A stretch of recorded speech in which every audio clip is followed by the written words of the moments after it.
C'est l'heure des informations sur Speedline TV. Mesdames et messieurs, bonsoir et bienvenue dans ce journal. Dernière ligne droite pour les élèves, notamment ceux en classe d'examen. À Cotonou, au collège d'enseignement général de Gbegama, les préparatifs s'accélèrent avec les dernières mises au point. Le constat sur place dans un instant. Célébrer son anniversaire est pour beaucoup un moment de joie et de reconnaissance. Toutefois, dans certaines religions, notamment en islam, cette pratique soulève des interrogations. Éclairage avec un érudit du Coran dans ce journal. Et puis, loin du Bénin, une partie du personnel de l'autorité nationale des élections en République centrafricaine a décidé de bloquer l'annonce des résultats des élections législatives en raison de revendications salariales.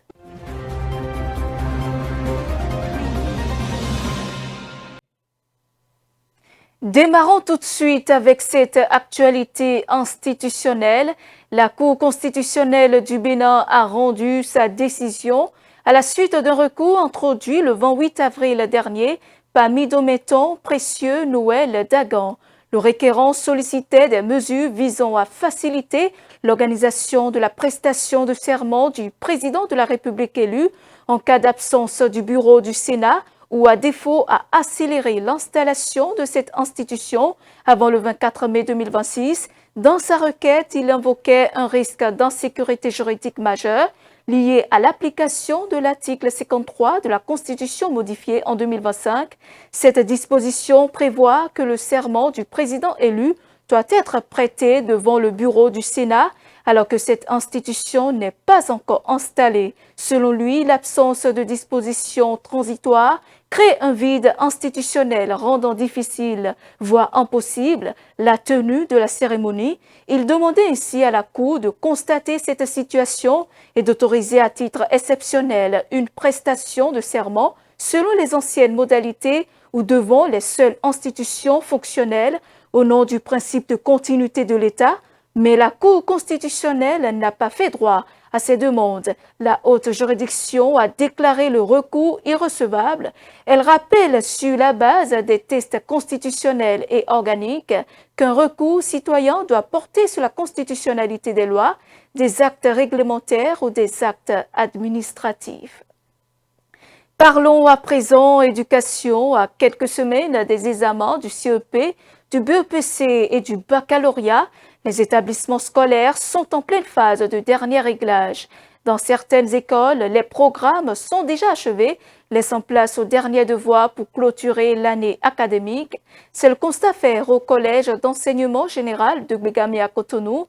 Une équipe de la rédaction de Speedline TV s'y est rendue pour s'imprégner de l'ambiance sur place. Suivons donc ce reportage.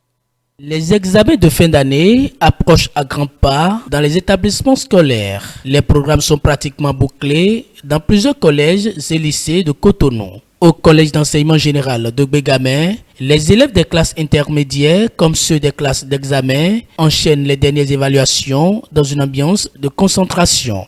Dans toutes les matières, je peux vous le dire sans hésitation, qu'à l'heure actuelle, nous avons presque fini tous les programmes. Tout, je dis presque pour mettre un peu d'humilité dans ce que je dis, parce que nous sommes en mai, les examens sont pour bientôt. La preuve, nous sommes en train de composer pour le dernier devoir de l'année. Donc, c'est l'évaluation des derniers apprentissages. Pour mieux préparer les candidats, les responsables de l'établissement ont renforcé les dispositifs d'encadrement. La mairie est également venue en appui à travers l'organisation de travaux dirigés au profit des élèves. Il y a les TD mairie qui sont venus en renfort au TD ordinaire que nous organisons ici. Après les compositions qui sont en cours, il y a ce que nous appelons le bachotage. C'est une reprise pratiquement de tout ce qu'on a eu à leur enseigner, avec pour support des textes, enfin des épreuves, n'est-ce pas, pour reparcourir tout le programme du début jusqu'à la fin, histoire, n'est-ce pas, de raviver les choses en leur mémoire pour mieux les préparer aux examens. Bon, eux-mêmes, ils en témoignent. les candidats, ceux qui même, les derniers, il y a des derniers qui deviennent premiers, qui réussissent. Ça dépend de l'attention qu'ils accordent à ces derniers travaux. Et donc, beaucoup sont prêts à s'y mettre avec nous et promettent même de le faire très bien, de réussir. Il y a les sensibilisations aussi que nous faisons à leur endroit. Vous savez, ces derniers moments, les gens pensent que c'est le moment de tout apprendre et il y en a qui se rendent malades. Alors nous leur donnons des conseils par rapport à comment se gérer ces derniers moments. Dans ce contexte, l'implication des parents demeure essentielle. Leur accompagnement, tout comme l'engagement des enseignants et la motivation des élèves, constituent des facteurs déterminants pour la réussite. Ces derniers moments sont des moments de pression spéciale sur le corps, sur l'organisme, et les enfants peuvent craquer. Alors, on les déparasite à de petits soins. Je parlais de déparasitage, de petites vitamines, des petites choses, des petits soins pour renforcer l'organisme de ces enfants-là. Alors, il y a aussi leur alimentation. Il faut y veiller, il faut s'organiser, il faut un calendrier, un temps pour travailler, un temps pour dormir, un temps pour se reposer. Les parents doivent nous accompagner dans cela. Il faut qu'eux-mêmes ils évitent les grandes pressions sur les enfants ces derniers moments. Oh, te voici, tu es le plus, tu ne fais pas. Non. Les derniers enfants, si on sait bien les gérer, peuvent devenir premiers. Comme les premiers aussi, je les avertis, il ne suffit pas de se gonfler, de dire déjà tout va bien. Le tout est dans la gestion de ces derniers moments-là. Pendant les compositions, je le dis d'avance, il ne faut pas qu'ils laissent tout à l'enfant. Voyez-vous, il y a des enfants qui viennent, peut-être après avoir terminé la première journée, sous la fatigue, s'endorment au point de ne pas se réveiller tôt le lendemain et ratent tout. Donc le parent doit veiller à tout cela. Même s'il n'avait pas le temps, les autres moments, ces derniers mois qu'il gère jusqu'à la fin de l'examen.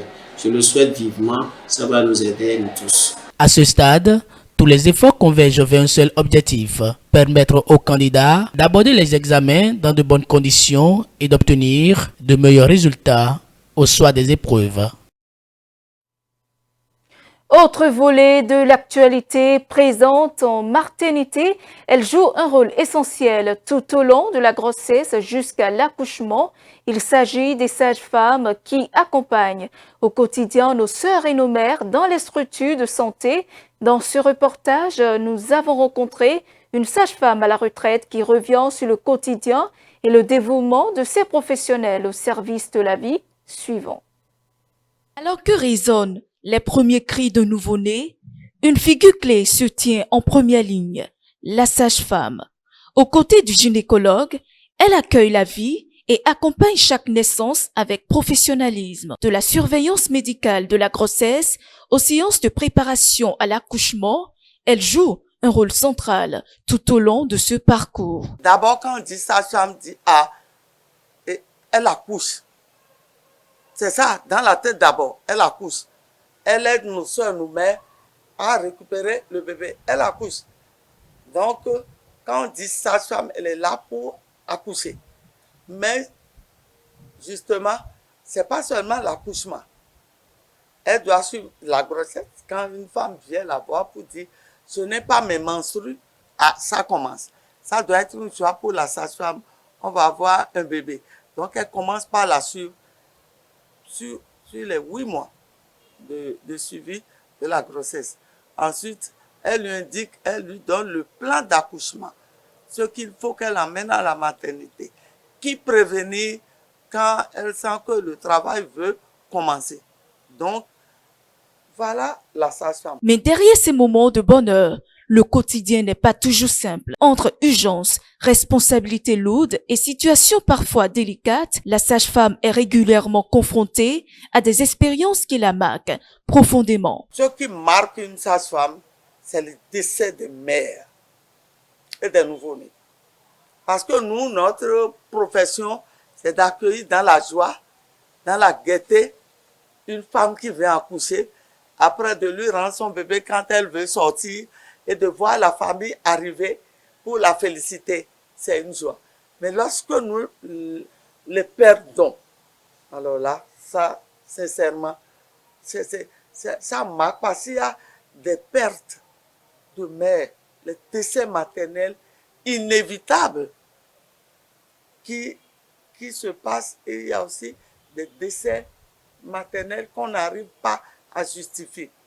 Qu'est-ce que c'est, pourquoi, on ne sait pas. Et quand on voit un couple qui n'arrive pas, la femme n'arrive pas à concevoir, ça fait mal aussi. Cependant, ce secteur n'est pas sans défi. De nombreux problèmes viennent fragiliser l'exercice de cette profession. Si dans une salle d'accouchement, il devait y avoir 3 sages-femmes et qu'il y a une seule, vous n'avez pas vu ce que ça... Il y a déjà de grandes difficultés de gestion de cette salle d'accouchement. C'est ça les difficultés de pénurie, il y a les difficultés de crise humanitaire. Ou quand la sage-femme est dans les zones déshéritées, les zones où il y a les guerres, les zones où il y a les djihadistes, c'est pas facile le travail dans ces zones-là. Ça, c'est les difficultés.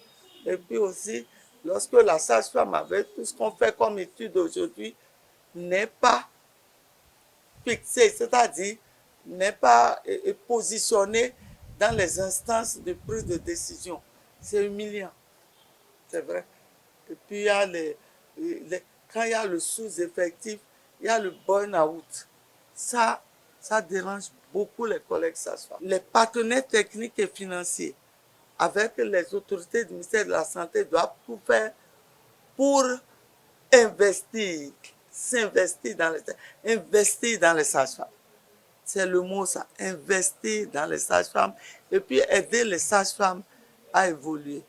Nous, notre rôle principal aujourd'hui au Bénin, c'est d'aider à réduire le taux de mortalité maternelle, néonatale et infantile qui est très très élevé. Être sage-femme exige compétence et détermination. L'argent, on cherche l'argent. Non, parce que c'est une profession qui peut t'amener au pénal. Si tu fais mal, tu vas te voir avec plusieurs années de prison. Et il y en a, nous avons des collègues qui sont là. Donc, elles doivent bien faire leur travail, bien conseiller les femmes, travailler avec beaucoup de courage. Moi, je dis toujours aux collègues sages-femmes, ne vous découragez jamais. Jamais, on ne se décourage pas. Au-delà de la formation, être sage-femme est avant tout une vocation, un engagement au service de la vie.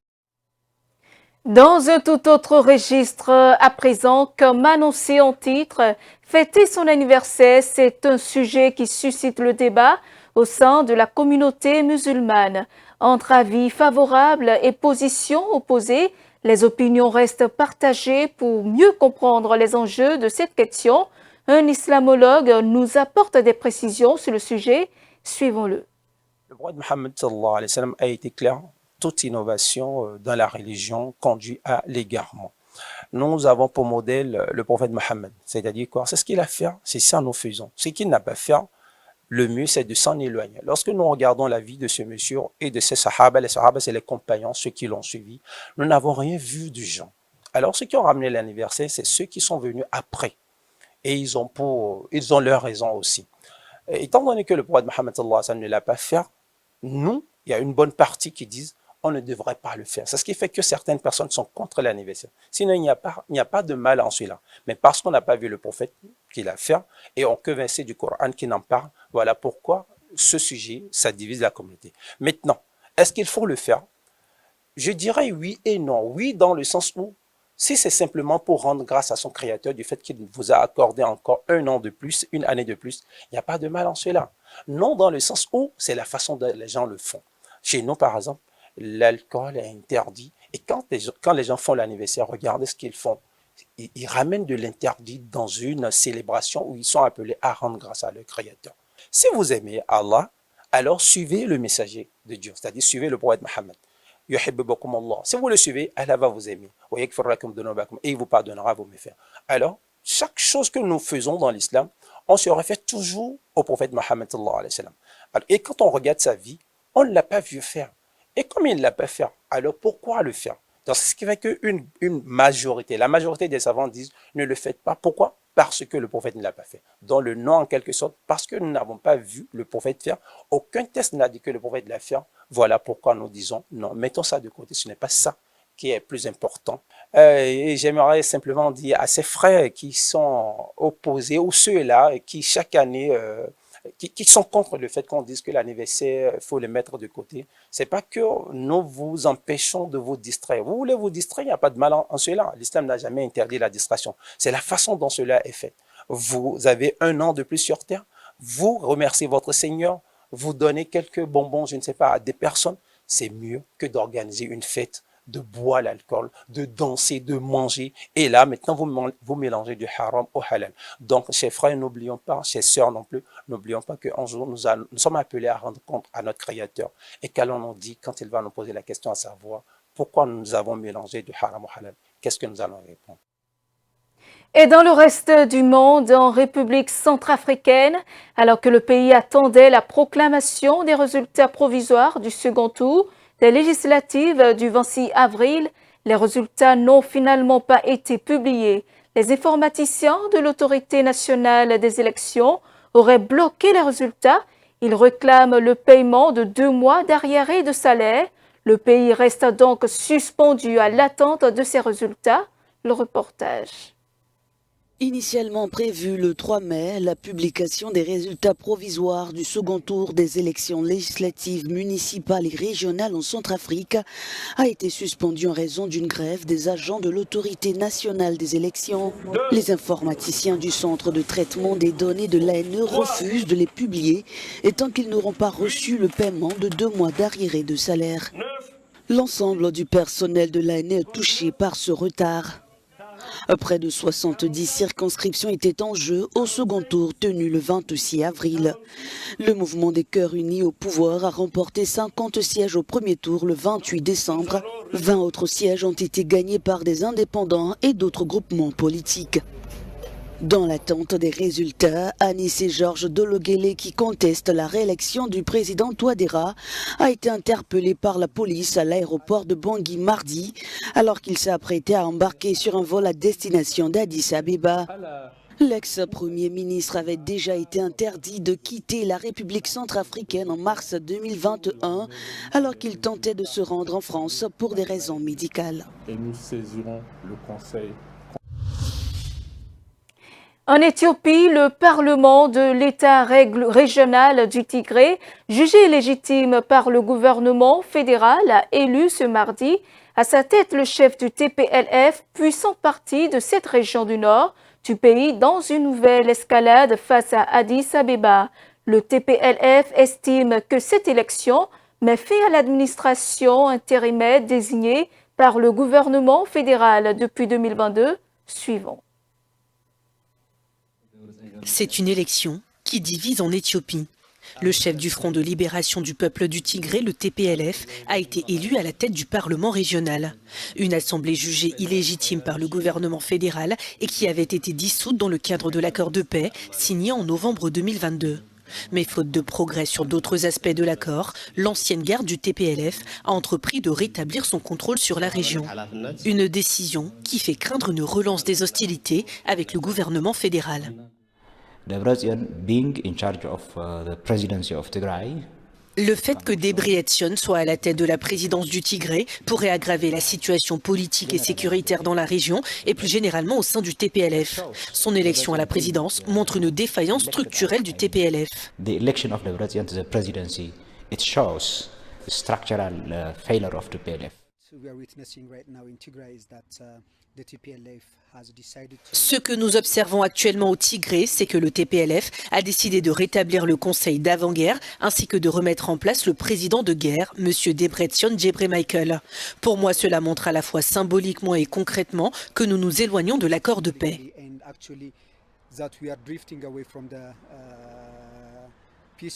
Selon plusieurs observateurs, les initiatives du parti dominant dans la région du Tigré afin de rétablir son contrôle pourraient entraîner un nouveau conflit désastreux avec le gouvernement fédéral. Le Front populaire de libération du Tigré, le TPLF, a mené une guerre civile brutale entre 2020 et 2022 qui a fait au moins 600 000 morts. Et c'est la fin de ce journal. Merci de votre aimable attention. Suivez-nous en continu sur speedlinetv.bj/live et sur nos différents canaux digitaux Facebook, YouTube et TikTok.